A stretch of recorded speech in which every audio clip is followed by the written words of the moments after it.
북은 그러면 국가에서 어디 가라 이런 걸 강제로 이제 지정해 주는 시스템인가요? 네, 그래서 직업 선택의 자유가 없다고 이제 오해를 하시는 분들이 되게 많은데요. 네.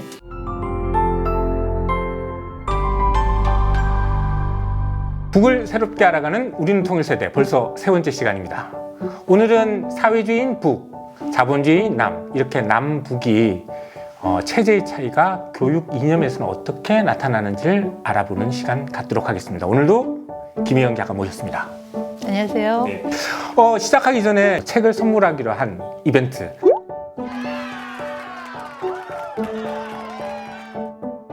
네, 첫 번째 질문 드려볼게요. 네.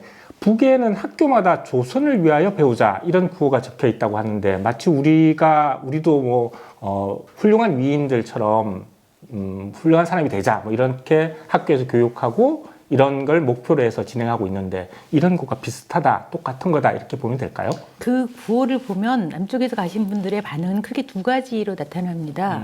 하나는 너무 당연한 말 아니야? 뭐 그렇게 하나만한 말을 뭐 하려 이렇게 붙여놨어. 이런 사람들이 계신가 하면은 어떤 사람들은 야, 자기 자신을 위해서 배우는 거지 무슨 나라를 위해서 배우냐. 역시 북은 전체주의적인 국가구나 이렇게 느끼시는 분들이 있어요. 교육 이념이라는 것은 사실은 굉장히 도덕적이어야 되잖아요. 우리 아이들을 위한 문제인데. 맞습니다. 그렇지만 또 교육이라는 것은 도덕적이기만 해서는 안 되고 어느 사회에서나 그 사회의 이념, 지도 이념 이런 것들이 교육 속에 녹아 있어야 되고 교육은 굉장히 이념적이에요. 그렇죠. 그래서 교육을 국가의 백년이 대계라고 표현하는 이유도 거기에 있는 거겠죠. 그래서 그 교육의 목표 속에 교육 이념 속에는 양체제의 차이가 정확하게 이렇게 녹여져 있다. 우리는 솔직히 말해서 그 애들한테 공부를 할 때 나라를 위해서 공부하라는 말을 전면에 내세우지는 않아요. 너를 위해서 공부해야지. 그렇죠. 그래서 우리는 공부해서 남주나 이렇게 얘기하죠. 그래서 결국은 너가 취직하고 결혼도 하고 먹고 살려면 이렇게 공부해야 되는 거 아니야? 이렇게 얘기하면서도 속으로는 뭐 그게 나라를 위한 거 아니야? 이렇게 생각들을 합니다.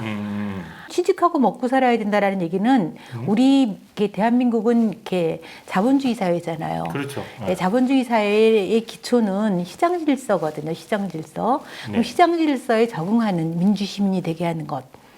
이게 그렇겠죠. 이제 교육 속에 반영이 되어 있는 거고 시장 질서 속에서 공정한 룰을 갖고 게임하는 것.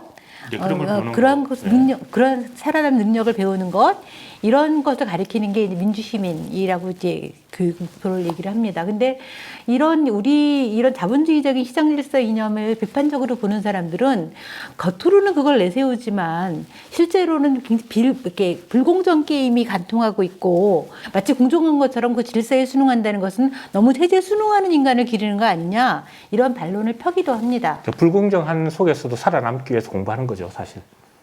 그렇게 말하면 너무 않나요? 비참하잖아요. 우리는 그렇고 그럼 북에서 얘기하는 그러면 조선을 위하여 배우자라는 건 어떤 의미인 거예요? 우리랑은 의미가 반대라고 보시면 되는데요. 반대라고? 우리는 이제 너가 잘 돼야 나라도 잘 된다 이거잖아요. 북에서는 이제 취직을 걱정하지 않아도 돼. 왜냐면 국가에서 이렇게 취직을 시켜주니까. 예. 그리고 세금을 내지 않아요. 그러니까 이제 사람들이 그런 질서에 잘 적응해서 살아남는 것이 중요한 목표가 된다는 것은 의미가 없어요. 북쪽에서는. 그러니까 그 북쪽의 사고는 거꾸로 되는 건데 나라의 인재가 되기 위해서 너는 유능한 인재가 되려면 배워야 된다. 이런 사회를 위해서 배워라. 사회 속에서 쓸모 있는 사람이 되려면 배워야 된다라는 것으로 되는 거죠. 그러니까 같은 말인 것 같으면서도 상당히 다른 출발을 무엇으로 보는가 이런 다른 거죠. 하여튼 체제 차이에서 오는 것이다 이렇게 봐야 되겠군요. 그러니까 우리는 이제 어떻게 민주시민을 위한 어떤 민주시민 교육, 이 양성, 이게 교육 목표라면 북은 이제 그 집단주의 사회, 나라를 위해서 앞장서는 사람, 그러니까 혁명가 양성, 민주시민 양성 대 혁명가 양성, 이런 식의 교육 목표가 서로 차이가 있다. 우린 주로 좋은 대학에 가야 취직 자리가 열리고 그리고 대학에 가지 못하고 그래서 취직이 잘 못하고 이러면 사회적 낙오자가 되기도 하고 이렇습니다. 북에도 이런 현상들이 있나요? 북은 이제 지난번에도 말씀드렸지만 이 대학을 가려는 경쟁은 치열해요. 30%밖에 못 가니까. 그렇지만 그 사람들이 그렇다고 재수를 하면서도 대학에 가려고 하지 않고 그냥 자기가 원하는 이게 직장에 이렇게 취업을 하게 되거나 군대를 가게 됩니다.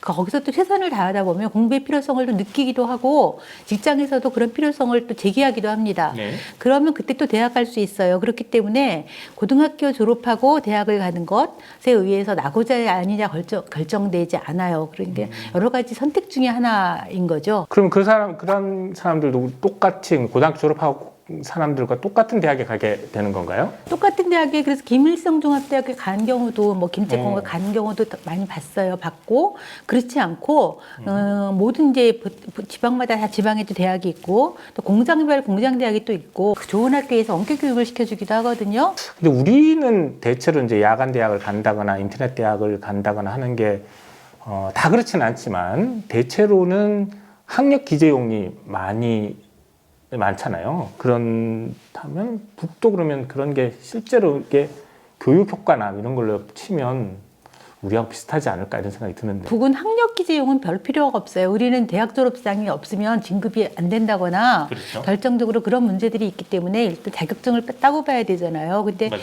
북에서는 그런 자격증 문제로부터 대학을 생각하기보다는 이렇게 공장에서 늘 혁신 운동이 일어나는데 뭔가 기술을 업그레이드 시키려면 전문가로서의 어떤 기능이 필요해요. 그리고 그 전체적인 공장의 노동자들의 분위기가 뭔가 이렇게 전문성이 떨어진다 그러면 그 공장은 다른 공장에 비해서 발전 속도가 더디게 되고 그거는 생산 실적으로 나타나게 됩니다. 그러다 보니까 북에서는 어떤 그 자격증이라는 것 그것이 하나의 스펙이라기보다는 실력을 쌓아야 된다라는 어떤 요구. 그래서 어떻게 보면 공부에 대한 열망은 우리보다 훨씬 더 강하다고 볼 수 있죠. 우리 자격증에 해당하는 그 실질적인 네, 실질화되어 있다는 거죠. 예. 우린 주로 대학을 취업을 하려면 국가고시를 치거나 아니면 직장에다가 이렇게 이제 취업 원서를 냅니다. 북은 그러면 국가에서 어디 가라 이런 걸 강제로 이제 지정해 주는 시스템인가요? 네, 그래서 직업 선택의 자유가 없다고 이제 오해를 하시는 분들이 되게 많은데요. 네. 고등학교, 그러니까 북의 중학교, 고등중학교 네. 졸업생들은 6개월 전에, 또 대학생 마찬가지인데 졸업하기 6개월 전에 희망하는 곳을 원서를 내요. 그러니까 자기가 이제 희망하는 곳 세 가지 순서, 세 군데 직종, 직종을 갖고 이렇게 희망, 나는 이런 곳에서 일했으면 좋겠다. 자기가 이 사회 어느 곳으로 가든지 자기가 이런 곳에서 일하고 싶다. 예를 들어 미정원에서 일하고 싶다. 내지는 아니면 무슨 탄광에서 일하고 싶다. 내지는 무슨 기업소에서 일하고 싶다. 이런 어떤 금속 네. 분야. 이렇게 이걸 내게 되면은 중학교 졸업생들 같은 경우에는 이제 인민위원회에서 지역, 그다음에 이제 그 대학 졸업생들은 이제 조선노동당 간부과에서 이걸 보고 이제 자기의 그 성적, 그다음에 희망, 그다음에 학교의 의견 이런 것들을 종합해서 배치를 결정을 해줍니다. 그런데 아무래도 인기 직종이라는 게 있을 테고 그럼 그쪽으로 사람들이 많이 몰리게 되면 자기가 일지망 했던 곳은 가기 힘들어지는 거 아닌가? 그럼 당연하죠. 왜냐하면 국가에 그 분야의 수급이 필요가 없는데 다 글로 하면 그 국가에 조정을 해야 되기 때문에 그럴 경우에도 대부분 자기가 원하는 곳에 사람들을 보내야지 강제로 막 집어넣으면 사람들이 이 일에 대한 능률이 떨어지잖아요. 그럼 국가 차원에서 손해기 때문에 가급적이면 희망하는 곳을 배치해 주려고 노력을 하게 됩니다.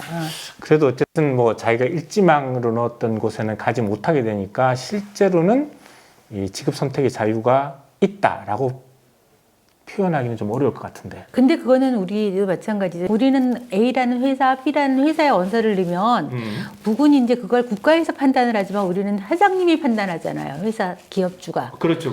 네, 그래서 내가 아무리 원해도 떨어지잖아요. 그러니까 직업 선택의 자유라는 것은 방향에 대한 문제인 것이지. 북도 직업 선택의 자유를 법으로 보장하고 있어요. 우리도 보장하고 있어요. 그렇지만 그건 현실적인 조건으로 제약이 되는 거기 때문에 북은 이제 직업 선택의 자유가 없고 우리는 있다라는 말은 그야말로 그거는 우리밖에 모르는 그런 생각인 거죠. 그럼 어쨌든 정부에서 직장을 정해주는 거잖아요. 그럼 일종의 우리로 치면 공무원 이런 거. 근데 공무원하고는 좀 차이가 있죠. 어떤 게 다르냐면은 우리나라 공무원들은 이제 일괄적인 호봉들이 쭉 나오잖아요. 그렇죠. 북은 이제 그렇게 국가에서 주는 것이 아니라 월급을 기업별로 이제 잘 나가는 기업과 좀 덜 잘 나가는 기업이 있고, 그래서 월급을 많이 받는 기업이 있고, 좀 적게 받는 기업이 있어요. 그러니까 서로 경쟁이 되잖아요, 집단적인. 그렇겠네요. 우리도 많이 받자, 혁신하자, 이렇게 되잖아요. 우리처럼 일단 취직하면 안정적인 끝까지 가는 이런 건 별로 없다고 봐야 됩니다. 우리 사회 최근에 이제 심각한 문제로 되고 있는 청년 실업 문제 이런 건 북에는 없는 거겠다, 그죠? 예, 전혀 없습니다. 청년 실업이 있을 수가 없죠. 왜냐하면 거기서는 사회주의는 이렇게 일하지 않는 자는 먹지도 말라고 하는 거고 직장에 가지 않으면 우리처럼 재수할 수 없어요. 어딘 가서 와서는 이제 먹고 살아야 되는 거기 때문에 이제 청년 실업은 없는 거죠. 근데 이제 재밌는 거는 사람들이 그게 다 강제다 뭐 이런 얘기가 계속 돌아다니는데 직장에 들어가서 얼마든지 다른 곳으로 트레이드 되기도 하고 뽑혀서 가기도 하고 직장 마음에 안 들면 때려치기도 하고. 우리가 대학 갈 때 그런 곳에 가서 학연으로 표현되는 인맥 쌓기 이것도 중요한 이유 중에 하나인데 북에도 이런 인맥, 학연을 통한 인맥 쌓기 뭐 이런 게 좀 그런 환경들이 조성돼 있나요? 그러니까 이게 어디서나 인맥이나 어떤 이런 자연적인 인간관계 이런 것들은 서로의 어떤 일을 하는데 그게 또 활용하기도 하고 뭐 좋은 측면도 있고 저는 안 좋은 측면도 있다고 생각하는데 우리는 뭐 출세를 위해서 좀 필수적인 요소이기도 하죠. 너무 우리에 대해서 안 좋게 얘기하는 거 아니에요? 아니 우리 그게 사실이니까 사실 출세하려면 좀 인맥이 잘 쌓고. 근데 북에서는 예를 들면 이제 그런 거 영화 같은 거 보면 되게 많이 나오는데 어느 지역에서 어떤 대학을 갔단 말이에요. 근데 이제 걔가 되게 똑똑해요. 자기네 그 동네에는 이런 공장이 있는데 여기 그 일꾼이 꼭 오면 딱 해결이 될 것 같아요. 네. 그러면 이제 그 대학을 다니는 그 학생한테 계속 너는 졸업하면 이쪽으로 와야 돼. 고향을 사랑해야 된다. 네. 고향으로 와라.